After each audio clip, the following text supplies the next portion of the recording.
Greg, do you know how many folks are watching? I don't, but we are almost there. Okay. You go to the YouTube, welcome everyone. Figure that out if you're curious. All right, so welcome everyone to Bespoke is back. Bespoke is back online. We were hoping to be back in person, but alas, last minute issues, we are online only. But thank you for joining us so much. My name is Greg Newton. I am the co-founder of the Bureau of General Services Queer Division, along with my partner, Donnie Jochum. And we've been hosting Bespoke since it started, and then we've gone on hiatus during the pandemic. But alas, last minute. Who's talking? What's going on? I'm sorry, I think that was actually me going over to the YouTube stream. Oh. I won't do that. So anyway, the universe might implode. Put on mute, Tim. I'm trying to talk. Okay. So we are happy that you were able to join us, whether it's on Zoom or on YouTube. But I do want to let you know that the Bureau is indeed open for business. Oh, I see. I think I'm hearing things from my YouTube. Oh, the technology. It's a lot of fun. Okay. So, as I was saying, the Bureau is back open. We are open Wednesdays through Sundays from 1 to 7 p.m. And we are inside the LGBT Community Center, for those of you who don't know us. We're the center is located at 208 West 13th Street, and we're on the second floor. So we hope you will come visit us and say hello, because the bookstore is indeed open. And we have a great exhibition up called Problem Areas by the artist Paul Moreno.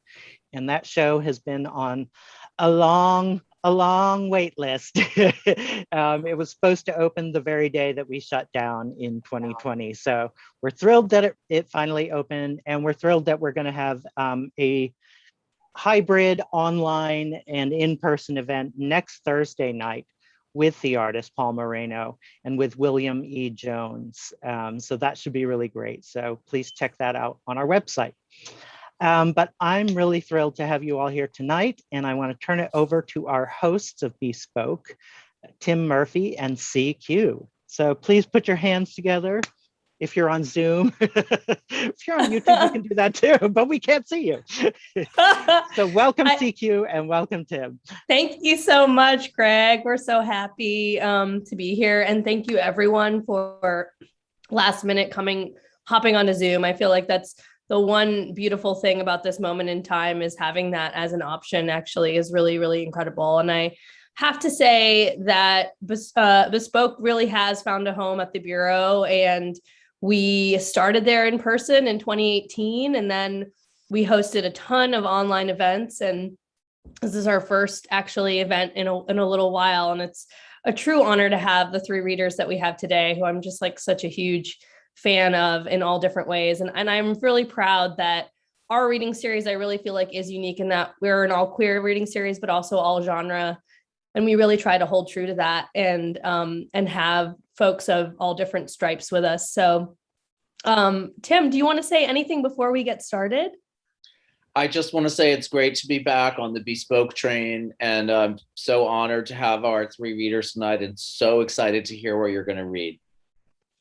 And I do want to also say, as Greg mentioned, that we really do hope that you do stop by the bookstore, because it really is such a light. And we will have Doug's books. Doug, who will be reading first today, his books will be available at the bookstore, and a lot of other really, truly fantastic books. So really try to check that out now that the bookstore is open again. I also want to say a big thank you to Poets and Writers Magazine, as well as NISCA, because they are a funder of this event tonight, and they're a reason that we can actually support our artists. So thank you very much to them as well. And so I'm going to start now and get our bios going. We've got Doug Dibbern. Oh, I didn't do the special thing that Tim's always really good about it. He just like doesn't reveal it until the end, but it's just me, Tim, sorry. Doug Dibbern's second book, Cinema's Doppelgängers, is a work of speculative fiction in the guise of a scholarly history of film, which was published this summer by Punctum Books. His first book, Hollywood Riots, Violent Crowds and Progressive Politics in American Film, won the 2016 Peter Rollins Prize. He's currently finishing what he hopes will become his third book, which he refers to as either an anti-memoir about his obsessive cinephilia or a Sebaldian rumination on the relationship between art, genealogy, and identity formation. He's also published cinema studies scholarship, film criticism for The Notebook at Mubi.com, and literary essays for journals like Chicago Quarterly Review and Hotel Amerika. He has a Ph.D. in cinema studies from New York University and teaches there in the Expository Writing Program. And I'm going to put a link for purchasing Doug's book online. And I'm just so pleased to welcome you. This is Doug Dibbern. Great. Thank you for that applause that I can't hear. Thank you, CQ, for inviting me, and Tim for inviting me, and Greg for hosting, and Janelle and Ricardo. It's great to meet you. I'm honored. So I am going to be reading from this book, which just came out in June and which you can buy online for only a mere $25, and which is also available for free online if you want to just get a PDF, because that's the way Punctum Books rolls these days, and I'm totally for that. So in case so let me just explain. I am officially a film scholar, but I decided with this book that I wanted to go crazy. And so this book, the premise of this book is that it's not written by me, but by my alter ego, Doug Dibbern, who's a film scholar like me, but exists in a different dimension or a different unfolding of historical time. And in that world, the Nazis never came to power and the Bolsheviks never came to power, and there's no World War II, and Alfred Hitchcock never came to Hollywood, and all sorts of different things. So my alter ego believes that he has written a history, but in our world, it is a fiction. So there are 50 essays in this film, and I'm going to read one of them. For those of you who are poets, you are familiar with the great modernist poet, Cesar Vallejo, and you know that in this unfolding of historical time, he did not direct a movie, but in other unfoldings, he might have, okay? Andromeda, directed by Cesar Vallejo, France, 1935. Screenplay by Cesar Vallejo, starring Gala Dali. Silent, black and white, 70 millimeters, 42 minutes. On the night after the premiere of Luis Buñuel and Salvador Dali's L'Âge d'Or in 1931, Cesar Vallejo wandered along the Seine in a fit of passion. The film that other avant-gardists heralded as the medium's most radical vision had left him cold. By inventing a formal system that functioned solely in opposition to the strictures of the dominant narrative commercial cinema, he thought, the Spanish filmmakers had merely acquiesced to the power that the system had over them. Their film was in this way just as conservative as any picture coming out of Hollywood. But he came to this conclusion more by osmosis than through analysis. Unlike other avant-garde figures in Paris who were passionate devotees of the slapstick comedies of Stan Laurel and the crime serials of Louis Fouillade, Vallejo almost never went to the movies. But his ignorance, he claimed, would be his salvation. He would only be capable of creating something wholly original, he said, quote, like a child born in the pit of a volcano. And he knew that his collaborators would have to be as childlike as he was. He vowed to work with only the best cameraman in France, but a cameraman who, like him, would have no knowledge of the cinema. He lived with this paradox festering within him for years, until a chance encounter one day in the back of a curio shop on a side street in Trieste, where he happened upon a towering, mute teenager with a penetrating gaze and the improbable name of Da Vinci Rostogantrovich. The young man explained later in a letter to Paul Eluard that a Roma family had left him as a baby on the doorstep of an impoverished Serbian-Italian couple, and that he grew up in a chaotic, multilingual environment, not quite knowing what he was or where he'd come from. But one day, when he was 10, a horse reared up before him on the street, and he experienced a sudden tremor at the knowledge that this horse was the offspring of the very horse that had traumatized Friedrich Nietzsche decades earlier. At that moment, the young man claimed he lost his voice and was never able to speak again. Rostak Antrovovich ran away from home soon after the incident, but he found refuge in the back of the store where Vallejo discovered him years later, where the manager gave him a mattress in the back room and allowed him to tinker with the cast-off items. And it was there that he discovered and nurtured his innate genius for engineering, inventing machines from throwaway materials that he'd later barter in the market for his food.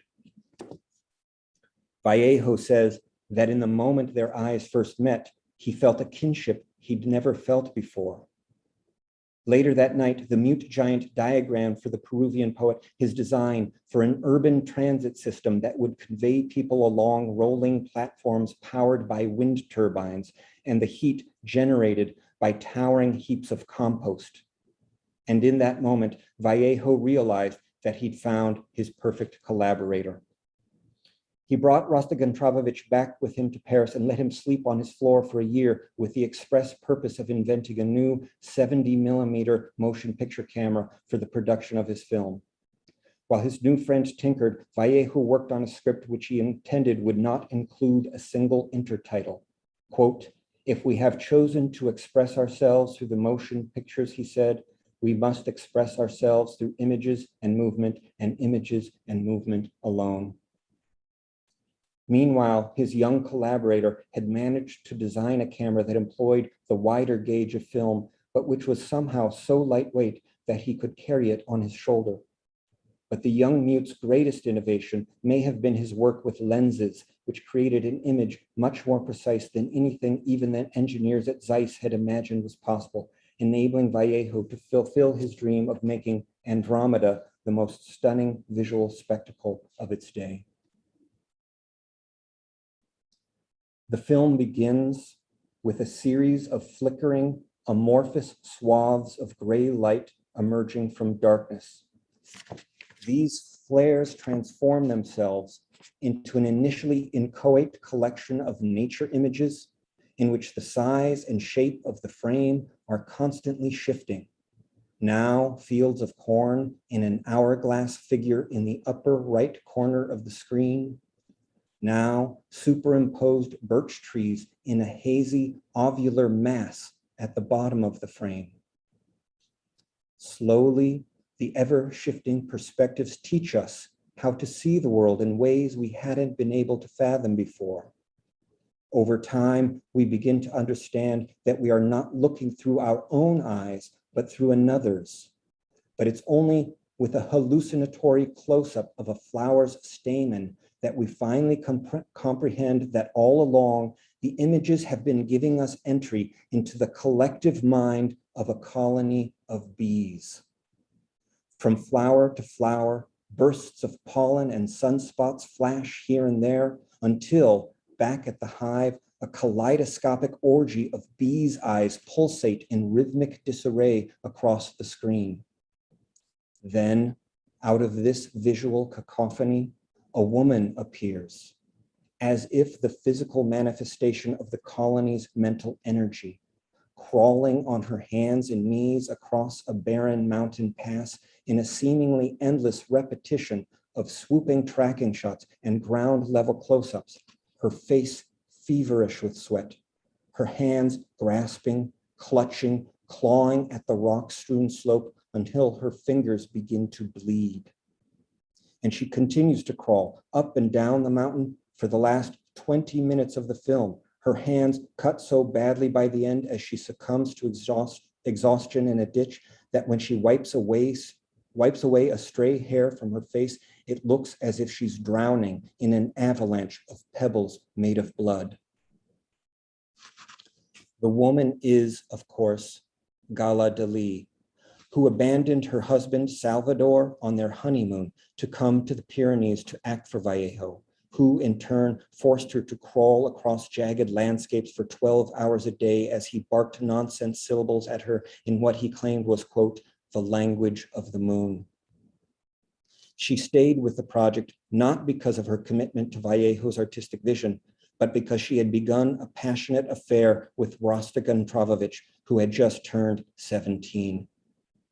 She wrote tempestuous letters back to Dali in which she described her sexual encounters with the mute boy in such detail that Federico Garcia Lorca, who claimed that, quote, they would have made the Marquis de Sade blush like a maiden, threw them into a chimney fire in a rage. On the night of Andromeda's premiere, Gala broke it off with Rostigan Travovich before the lights went down, where she was overheard in the balcony screaming, I'm married to one genius and sleeping with another. Too many geniuses, too many geniuses. Later that night, after the movie was over, the young inventor fled the theater in despair and threw himself into the Seine and drowned, leaving a suicide note that denounced Vallejo's film as quote, the most evil incarnation in all of Christendom, or even worse, in all of the barbarian kingdoms. Thank you. I can't hear you claps. Oh my gosh. Yeah. But you can feel free for everybody who's here. We can't hear all the claps on YouTube, but feel free for the folks who are in the Zoom room to shout out, make some noise. Oh my gosh, Doug, that was really delightful might be the wrong word, but I love that also, just like that as a mental exercise to think about a great artist in one medium and like what it would be like for them to work in another. It's interesting. It actually really made me think a lot about like when Picasso did that opera. It made me think about that. There's a really great that show Genius actually does a really good job of sort of capturing that moment in time. It made me think of it. Anyway, thank you so much, Doug. That was really wonderful. Our next reader, I am so honored to have him with us tonight. I first met Ricardo at the Lambda Literary Retreat in 2014. It's crazy, right? I know. It's really crazy. And I was such a fan of him then. And it's been such an amazing honor to just like see him, just kind of like his poetry, how it's grown and just flourished over the years. And, you know, I know that you just completed your MFA fairly recently. Probably now it's been a little while, right? And now I'm going to stop and just read his bio. Ricardo Hernandez is the recipient of fellowships from Lambda Literary Poets House and the Vermont Studio Center. His poems have appeared in Mumber Mag, Muzzle Magazine, Hyperallergic, and other publications. A semi-finalist for the 2019 Vinyl 45 Chapbook Contest, Ricardo holds an MFA from Rutgers, Newark, and lives in Jersey City. It is a total honor to have you here, Ricardo. Thank you so much, CQ. Thank you so much, Tim and Doug and Janelle for reading with me together, and for the Bureau for hosting us. I was actually thinking that the very first, I think, in addition to Lambda, one of the very first readings I did was at the Bureau as part of the Newfangled series back in 2015. And iconic, honestly, iconic place, iconic moment in my life. And I was thinking about what to read. And there was one poem that takes place at that age when I was not who I am now. So I thought I'd begin with that. Taking a note from Doug, I think. I also found there's a couple of resonances in what I was thinking about reading, but think of this poem as an alter ego. Instead of an I, it's nobody. So just that's what that reference is. At 22, nobody fathomed an end to his sadness. Paunchier then. Nobody lived at home and practically in the closet. 2 years of manning the register for the 5 a.m. shift at Doña's Bakery, and what to show for it now but shoulder pain. When Doña said haul, nobody hauled sacks of sugar or flour or baking pans lined with powdered lobster tails 5 days out of the week. And nobody snuck around the other two with a man who snuck behind his boyfriend's back. Kiss me, he'd ask, and nobody would, even from behind. Winters were wet gray blurs that stank of swollen sweat, and summers were more of the same, if less dressed, the same sad wage at a higher heart rate. 2 years of disconnect and disco naps and working the midnight shift for that extra little gin and coke and scratch to cover the cover at the cock splash zone.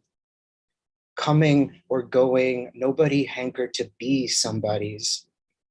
When statuesque men ordered pastries, it was nobody's hand deep in the vitrine, their eyes that shone dull as shellac. Pick me, nobody wished, and nobody did.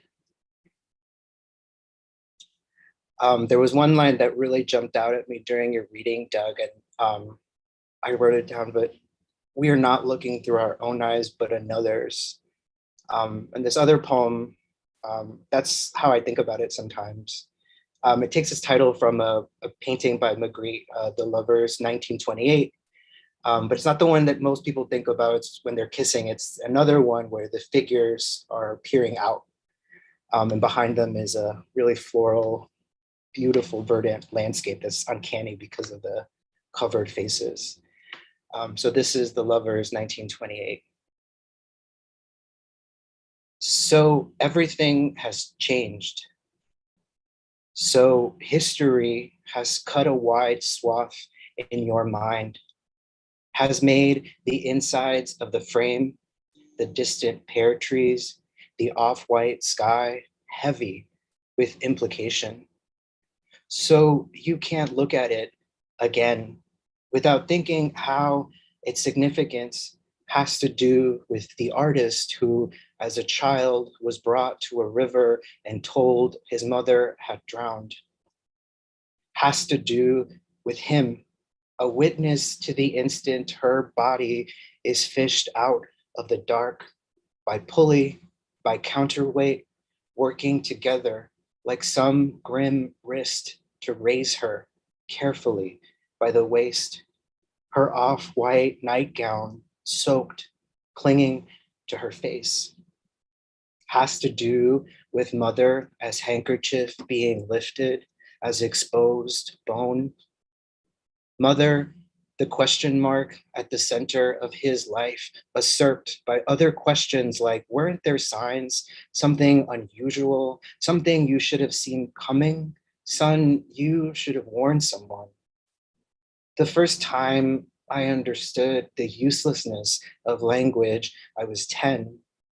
My mother led me by the hand, locked me in the bathroom, hoping I wouldn't hear the blows, the swearing, the subsequent shattering. All said and done, welts, some broken skin, she thought to run. We were there, standing in front of our screen door with a small black duffel bag stuffed with clothes, waiting for the storm to stop, waiting for what felt like hours. We were there, her eyes swollen but not watering, not breaking, just looking, as she took one step beyond the awning to let the rain come, to let it wash her face, and me reaching for her wrist, asking, do we go back in? So is that what it is? What he's trying to answer, sifting the bottom of the palette, the frame, kicking up river rocks and algae and pear trees and history, searching for meaning as if meaning could be wrung out. But of what? The nightgown, the pear trees, their bodies peering out at us as if being photographed, as if seeing the reflections on the surface of a river before stepping in. And what was he thinking here, right here, when he raised his wrist to drape the whites, the grays, to hide the now phantom face? What was she thinking? Was there hesitation? Was there a moment he imagined removing it, raising it, finding gold coins over the voids where her mouth and eyes would be? I hate that poem.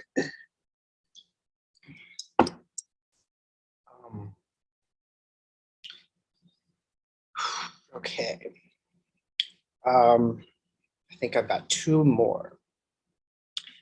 This one kind of jacks a title from Marianne Moore, sort of. Well, no, not really, actually, Bishop, Elizabeth Bishop. Over 2,000 miles from the border and no concordance.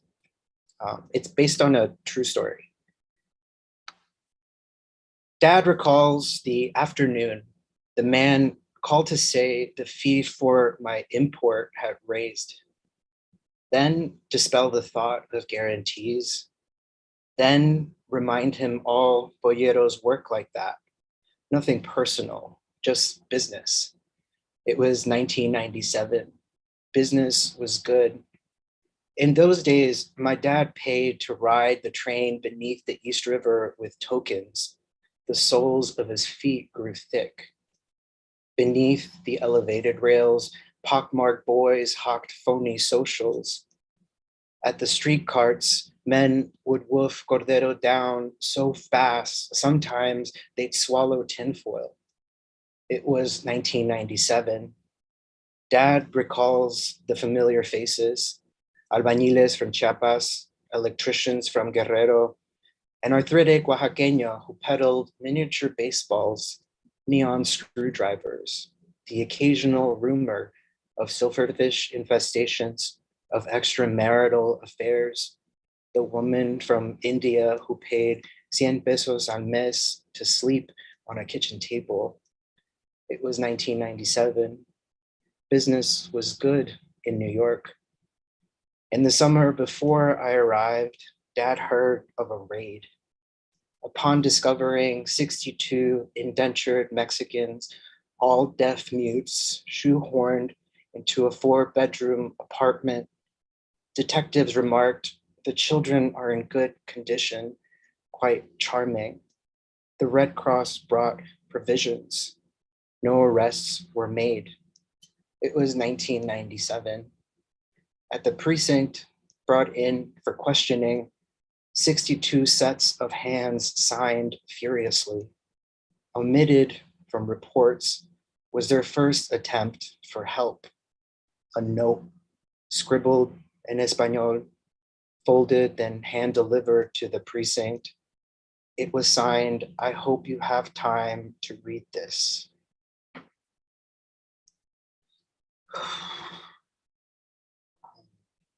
Thanks. So I'm gonna close with a shorter piece. My grandma passed away a couple of years ago now this month. And I guess it's just to honor and remember her a little bit. Thank you for listening, and I'm excited to hear Janelle. The title is You Passed Just Hours Ago. You passed just hours ago, but because it would pain you to learn, grief has already begun to tighten its grip. I won't tell you how it goes. I'm writing instead to let you know Amerika continues to move, idle and bright, just as you would want it to.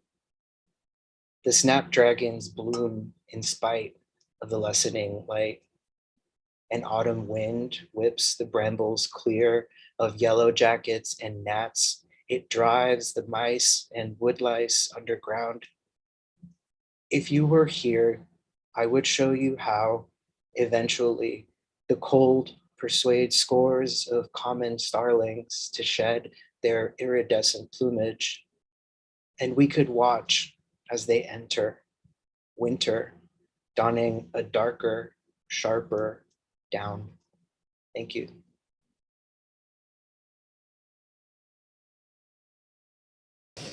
I'm definitely like weeping over here. Thank you so much, Ricardo. Wow. It was beautiful. Wow, I got a lot of feelings. I can't imagine what it was like to actually read those poems. Thank you so much. Next we have the lovely Janelle Lawrence, who has become my newest collaborator. We have the privilege of working together on a project with the Kennedy Center, and they're one of the most buoyant, just wonderful souls that I've ever had a privilege to meet. And I'm so thrilled that they're here to read with us today. I'm going to read you their bio. Janelle Lawrence is an Afro-Latinx interdisciplinary artist that investigates communal and individual strength with stories that explore the complex layers of perspectives and perception. They've had their musicals presented at various theaters such as Club Cumming, Joe's Pub, Seattle Public Theater, Legoland, New York, and The Reach at the Kennedy Center. They have been residents at the 92nd Street Y Musical Theater Development Lab Collective, Greenhouse Residency Space on Ryder Farm, and Barn Arts Hamilton Project. They are a Juilliard School alum, NBD, and a 2020 recipient of NBT's Soul Series Lab Playwriting Micro Development Session. It is my pleasure to welcome Janelle Lawrence. Thank you. I am also still feeling feelings. And thank you, Ricardo, for allowing me and inviting me to feel feelings.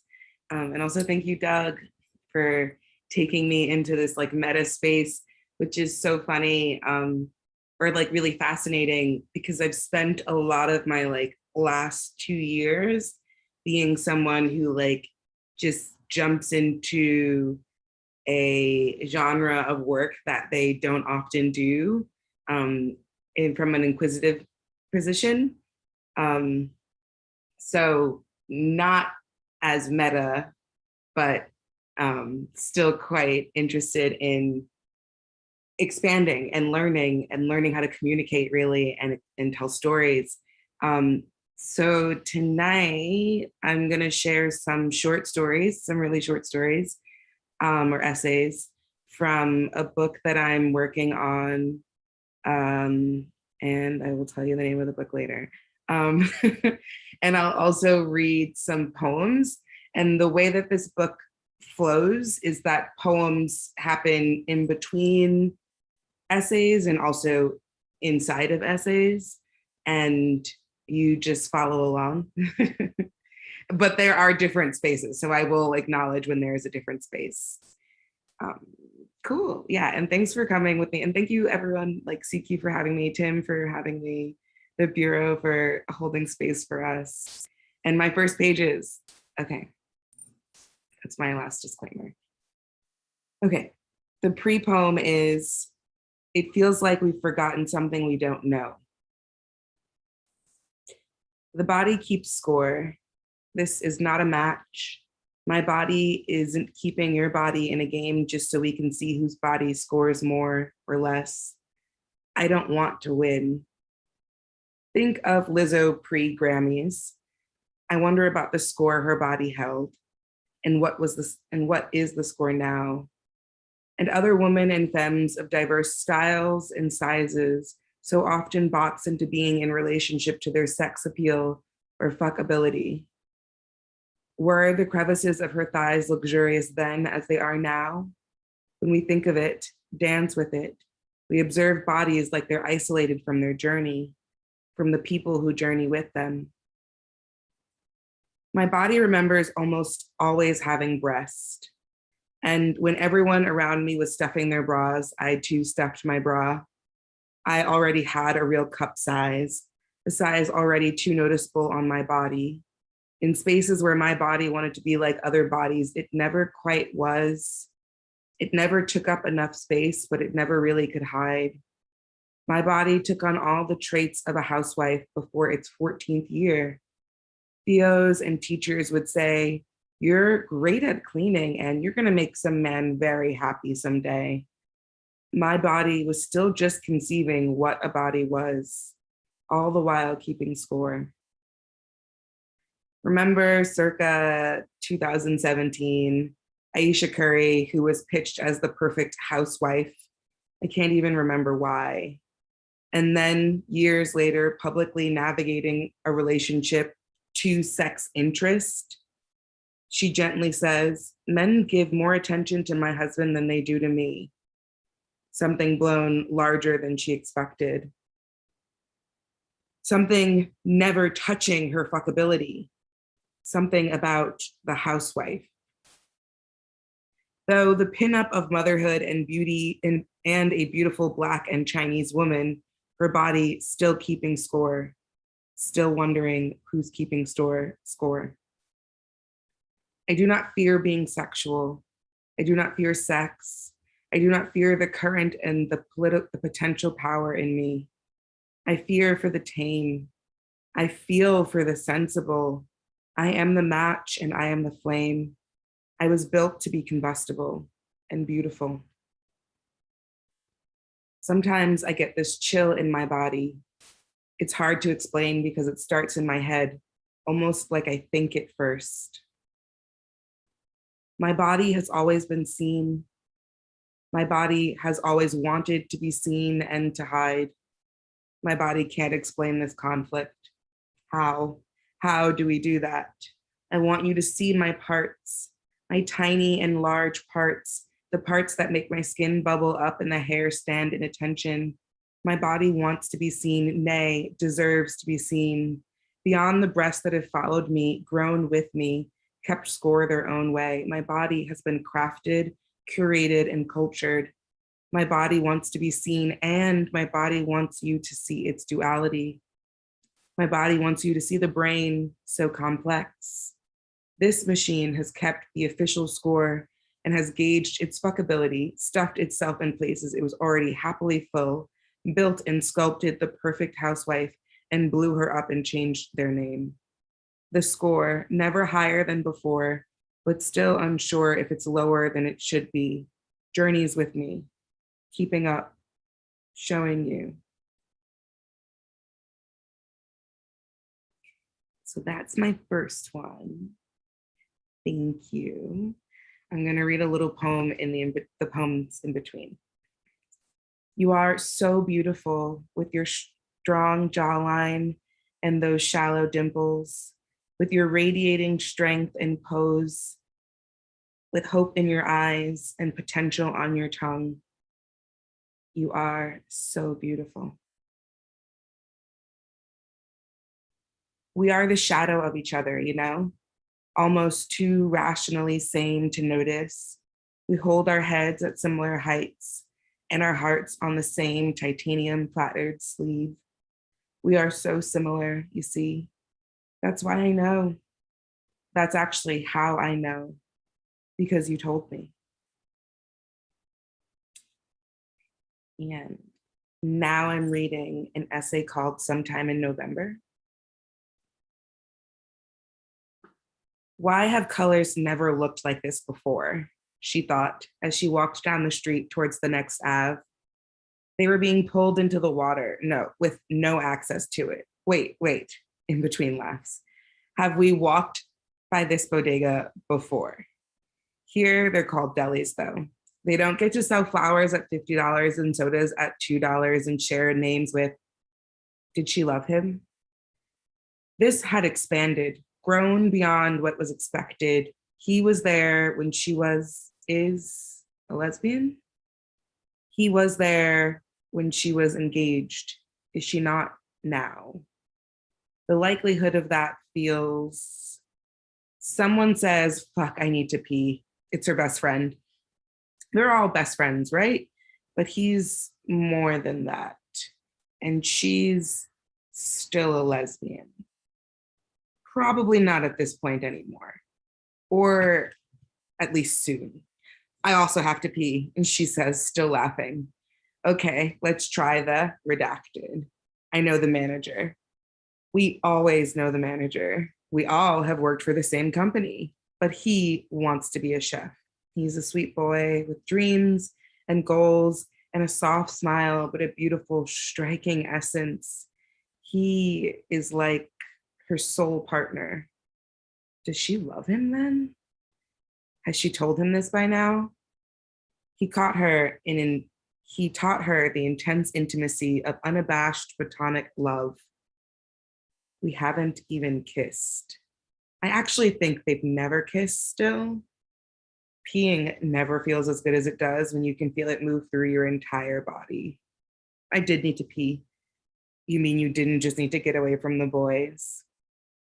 When you're a 2 of 5, they are the boys, but we know what boy I needed to get away from. At this point, there was a time when I was jonesing for a Johning.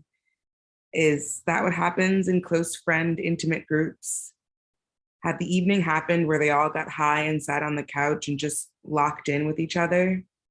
The day it felt like they all switched, because that was the first time she even really noticed. She had been too caught up with him before, but that night she let go so smoothly because it was easy to remember. He loves me, and all I want is his love. Those were some of the first moments she felt love that wasn't attached to a sexual or obligational in or visible thread. So she trusted. But was that after or before the night with the colors, sometime in November, when she was some girl at a park with his hat on and a missing feather?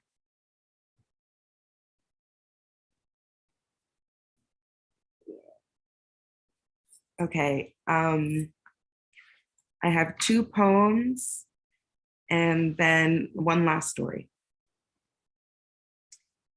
You are a visiting familiar smell. I'm very aware that you're leaving. I know the distance of that stank in phrases such as, you're so pretty, where words like sexy, beautiful, and amazing would be. I went outside, sat on my stoop, and smoked at the same time as my neighbor, and we didn't even speak. Oh, it's okay. Didn't share, didn't laugh. We finished and got sucked into our phones. I came out in an unknown amount of time later, leaving the phone and replacing it with the moon. And then I reached to grab my things at the same time my neighbor did, and we both went inside our apartments. We shared something, a moment.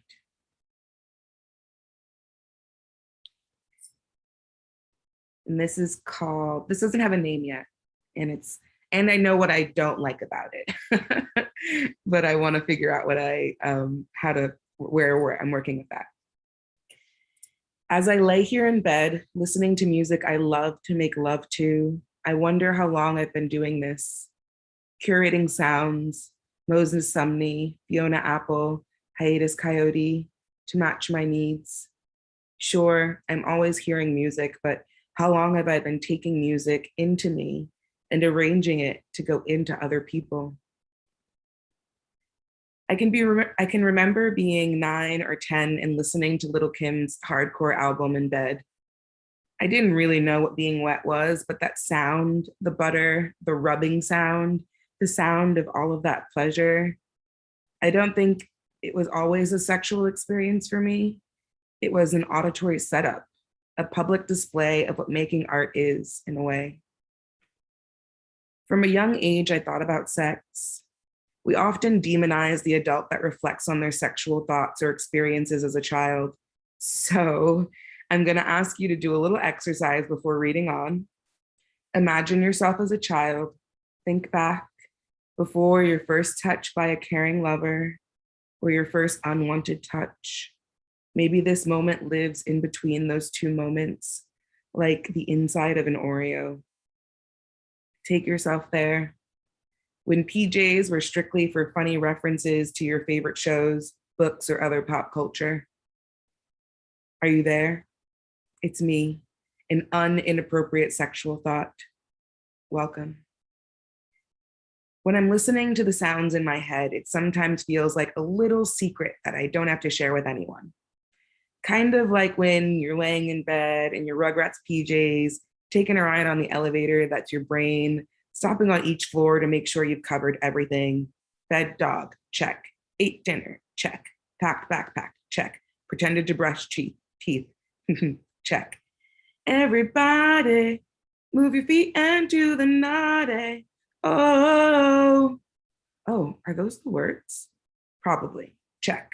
Returned library book. Check. Everybody, move your feet and do the naughty. Check. I checked that word twice. And do the naughty, my earlier, because I just don't know if I have the space to reflect on my first thought. My first sexual thought feels like how I imagined Columbus felt, because like him, I was unaware exploration like this existed, and I too named it something other than its already agreed upon title. Do the naughty. The other reason we went back to this version of ourselves, the really innocent one, the one that still liked apple juice, is because they usually get from point A to B in truly nowhere. I could be thinking about a book and then bam, what is this throbbing? But really, not what is this throbbing? It's obviously not a conscious thought. You're just singing a song and suddenly, shudders. But now I'm wondering, how did I learn? How or who or what gave me the visual information I needed to kick off the idea? Was it the song? The idea existed before the song and the throbbing and the music. The music, it was always there. When did I start curating the playlist? Or was the playlist always inside of me?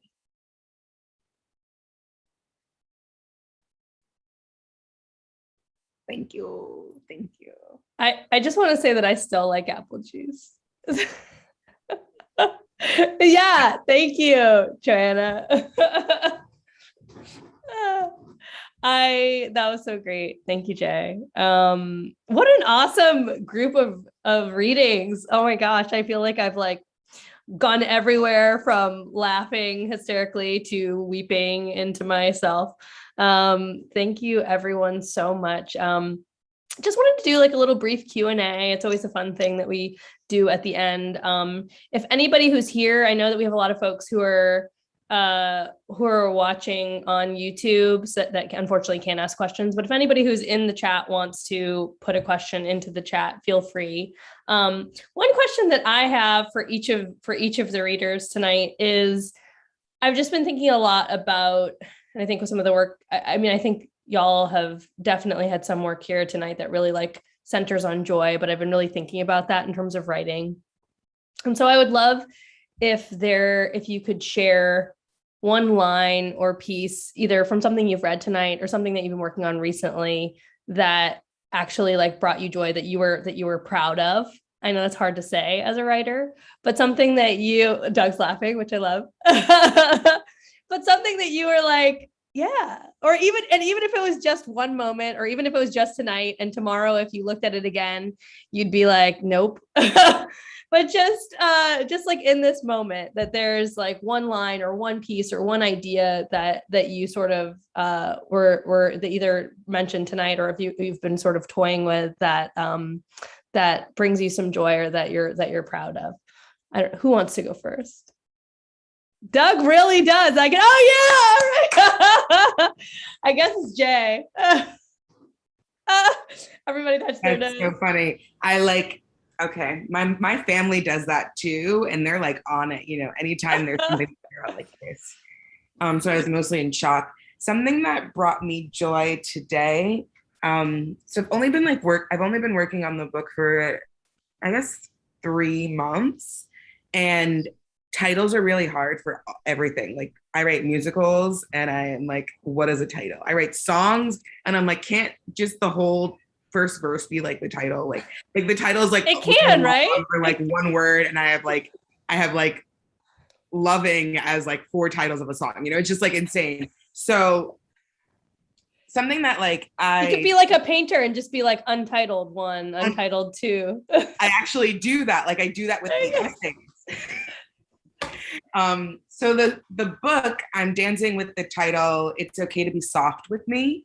And that brought saying that and thinking that as an option brought me a lot of joy.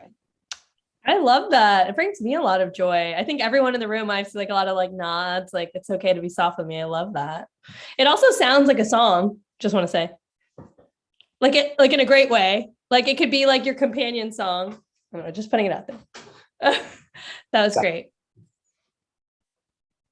Ricardo, did you want to go next? Oh no, I was saying like a B-side too. Yeah. Oh, totally. Totally. I'm happy to. It's actually, Janelle, when you were reading, I immediately thought of this other line that I was actually trying to talk through with my partner through. It's, yeah, the body keeps score, but who the fuck for? And I was very happy because it was like felt a little petulant at the idea and sort of being a little like, no. So that made me happy, a little rebellion in that line. It also sounds like a song. Yeah, I love that. You guys can collaborate on that. Doug, it's your turn. I know how excited you are. It's a funny question, CQ, because I don't know about, I mean, most writers I know about, I don't know about you guys, but writing is not fun. Writing is very painful for me. And I spend a lot of time sitting alone in my apartment in a chair for hours on end, a lot of which is staring off into space. So the question of joy is difficult for me. I mean, I guess I'm laughing out of love by that. Like this. Yeah, I guess knowing. it is nice to, when I was reading and flicked up every once in a while just to see some people at least smiling or something, to know that I've made some laughter. I mean, I wrote a counterfactual history, and I read the one because we were at a reading. I read the one that I thought would be entertaining and a little campy, but some of the rest of the book is quite harrowing and dark. And so I wanted to, create a world that was both very dark and very funny at the same time, since that's what I think ideally writing should do. Yeah. Yeah. So you're saying that did bring you some joy at the bottom of it all. I'm loath to admit that I enjoy, but I guess sometimes I do a little bit. I see the smile there. I realize that's a tough question, but beautifully answered by everyone. I appreciate it. Tim, did you have any questions that you wanted to ask? Yeah. First of all, I just want to say wow to all three of you. Such different colors, but also so vivid and striking. Thank you so much. I'm curious to ask something I've asked and talked about a lot with writer friends the past 18 months or so, which is how, if at all, do you feel that these strange past 18 months have affected your writing? Are you writing more or less, or at different times, or do you feel differently about it, etc.? Okay, Jay, I'll just take that one first. This one's easier for me. Yeah, it's changed a lot, Tim. I think being isolated. I mean, because I write mostly about movies, and I'm an obsessive cinephile who spent most of my adult life going to Revival House movie theaters in New York. I couldn't do that for a year and a half. So that more than anything changed me.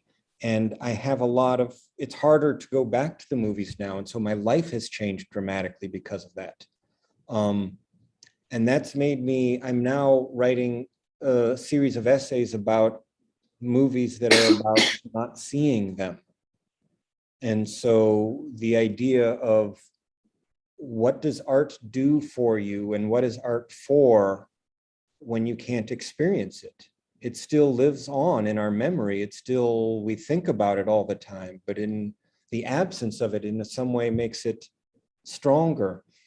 I used to hang out with a lot of Russians earlier in my life. It was always fascinating to talk to artists who had grown up in the Soviet Union, and they had, samizdat literature was the literature that was passed out in unofficial channels.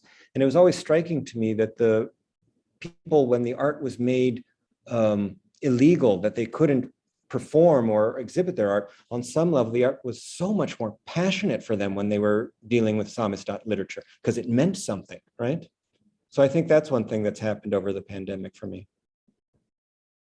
That is so interesting because, before the pandemic, I was like such an avid theater and performance goer. It was such a I mean, I usually went at least once a week. And now I'm finding that now that some of it is available to go to again, I have this weird hesitation, or it's almost, I think they call it like the inertia effect or something. I'm like, do I really want to do that again and pay for that? And really, I'm okay. I didn't need it for 18 months. I'm good with watching streaming, just inhaling TV, and it's cheaper.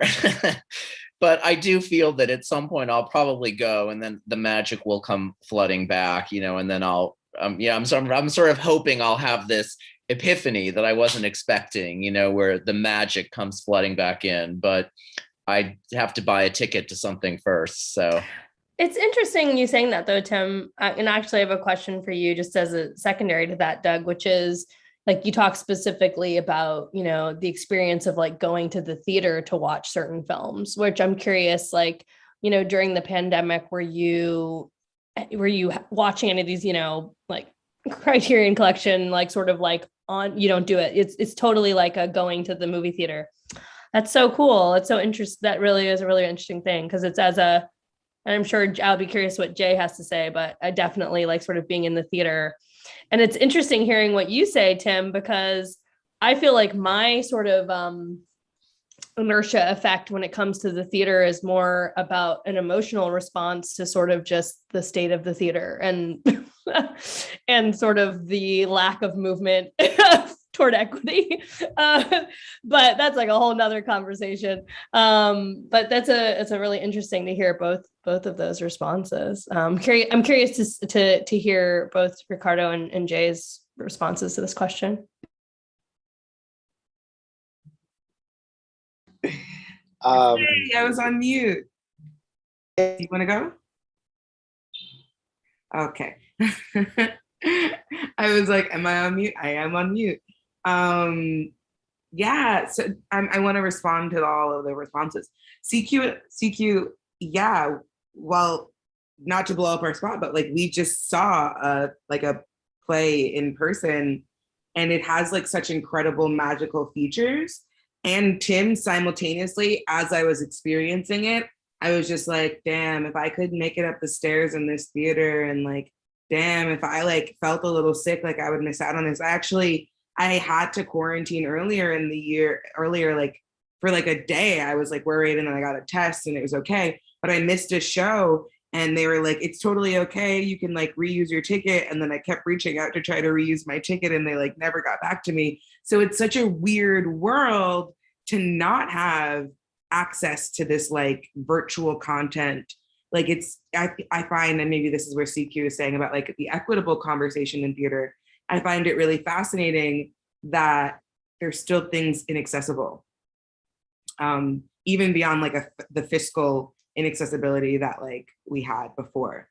And my answer to the question is I had a lot of time to slow the fuck down. I was doing way too much, which is still like a thing that I navigate with. But genuinely, I took a nap for like an intentional nap, not like an I don't want to do this, I need to be doing something else with my time nap. I like laid in bed and then fell asleep and then woke up and was just like, that's a nap? Wow, that's fascinating. What does it mean to be with my thoughts? And because I was with my thoughts, I then got into film. Like I got into performance art and filming my own performance art. And I redabbled back into classical orchestration. And I committed myself back to writing more poetry, and I started a podcast. And I really found that I could do things for myself during that time. And so I'm sure it made my writing stronger, but I didn't think this is going to make my writing stronger. I thought, whoa, who am I? And like, what do I do? And like, what do I like to do? And how do I want to tell other people about the things that I like to do? And I'm so like, as terrible as it is to say you are grateful for a quarantine, I am grateful for the time of that quarantine, because I really needed to find myself. Like I would have probably like been a meteor at some point if I didn't take that time to find myself. So lots of really great things happened during a really like intense time. I love that you said you slowed down and then listed all of the things that you did when you slowed down. You're like, I really slowed down. I did this. I hear that though. It was beautiful. I'm right there with you though on the afternoon. It's very rare when I you like allow myself to like take an afternoon nap. But I find that when I do, like no feeling is better than that moment when you feel yourself like falling asleep and you're like, oh my God, I'm really doing this. And then even if the nap is like 20 minutes, I know no better feeling than the moment when I wake up. I feel reborn. I'm just like, wow, I did it. I actually took a nap on a weekday. But I haven't exerted the discipline to, make myself do it every day or even regularly, but I definitely endorse it. It's a great thing. Working on it. I haven't quite figured out how to take a nap in the non-existing school teacher lobby at my school or teacher's room at my school. But when I do, I'm going to take a nap. I'm going to figure it out. Naps are good. You have to appeal for a nap room. Yeah. Ricardo, what about you? How have the past 18 months affected your writing? I didn't. So I graduated from my MFA in 2019 and I took some just time off from writing. I thought I had a manuscript in the chapbook. When the pandemic like hit, I stopped writing for a while. I picked it back up for a while. I was actually trying to do the grind, which is when you write a poem or a line every day, just keep it pushing. So I did that for like 5 months. I fully expected that like something was going to come from it and it didn't. But I think rather than generating new work, I've been a little more just rigorous with the editing. So actually to Doug's point where it's like the writing it can be a little grueling, but I enjoy the editing process a little bit more. And there is something, I think the last couple of 18 months that I've just had like, I can talk a little bit more about what is going on in the poems. And because of that have been able to, I hope more clearly push towards a direction to actually have a manuscript. So it's been, I guess because of the silence, it's almost like being a little echo chamber sometimes. And I can just hear myself much more clearly and have been using that to edit, which is not something that I think I was doing before these last 18 months. It was sort of this concern with generating, but we don't always have to generate. That should be on a t-shirt. We don't always have to generate. That's great. That's so wonderful. I think that's such a beautiful way to honestly close things out, unless anybody else has any questions or that they want to ask, or if any of our readers have anything they want to share, or Tim, if you have anything else. I think I love that face. Okay, so with that, we will be making Ricardo's t-shirts. The official Bespoke swag. Oh my gosh, thank you all so much for tonight. It really was such a special reading. I just want to read this in the chat. Hearing the resonances between each of your readings was incredible and surprising. The cross-temporality, alter egos and shadows and genre play. Just want to thank you all for reading. That's so beautiful. That's lovely. Yeah. Greg, thank you so much for re-hosting. It's great to be back with you. And Doug, Janelle, and Ricardo, thank you so much for sharing your beautiful work and your time and your thoughts after. And Tanya Friedel, and Veda Myers, and Kaylon Ernest, and everyone else. And everybody on YouTube. Thank you all for being part of the circle. We will be back. Stay tuned. And thank you so much for this opportunity to share your wonderful words, everyone. We appreciate it. Thank you. Have a great night, everyone. Have a great night, everyone. You. Good night, everyone.